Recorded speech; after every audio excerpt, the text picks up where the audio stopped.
يا أيها الناس إنا خلقناكم من ذكر وأنثى وجعلناكم شعوبا وقبائل لتعارفوا إن أكرمكم عند الله أتقاكم.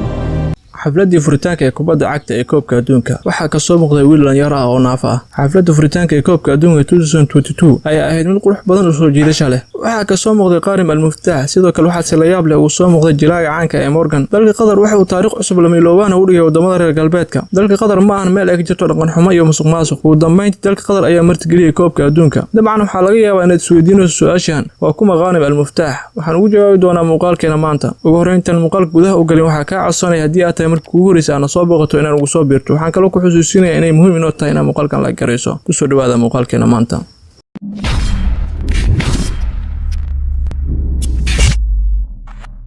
Qaarim Al-Muftaax waa wiil dhalinyaro ah u dhashay dalka Qatar, wuxuuna dhashay 5 May 2002. waxaa la ogaaday inta uurka hooyadii uu ku jiray inuu yahay naafa. hooyadii waxay kula talisay hooyadiisa inay iska soo rido, balse waxaa iska diiday Qaarim hooyadii. Qaarim Al-Muftaax wuxuu ku dhashay naafanimo, waxaa ku dhacay cudur aan laga bogsoon karin kuna dhaca laf dhabarta. isla xaaladaas ayuu ku dhashay Qaarim Al-Muftaax. waalidkiisa waxay go'aansadeen inay koriyaan Qaarim hooyadii. ninkeeda waxay ku tiri, waxaan ahaan doonaa lugtiisa bidix, adna waxaad ahaan doontaa lugtiisa midig. kadib waxaa soo wajahday caqabado kala duwan. marka uu ka soo gudbay caqabadahaas kala duwan iyo taageerida isaga ayaa hadda lagu yaqaanaa bartiisa YouTube-ka kuna soo gudbiya hadallo dhiirigelin ah. waxaana loo doortay afyeenka koobka adduunka.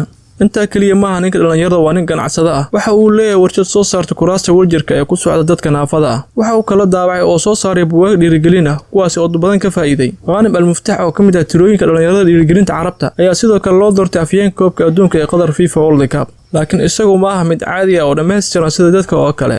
inkastoo aan lahayn qayb ka mid ah jirkiisa, midka ilaa hadda aan ka hadlayo waa Qaarim Al-Muftaax. hadda wuxuu jaamacadda ka bartaa cilmiga siyaasadda, wuxuu malaayiin taageero ku leeyahay baraha bulshada.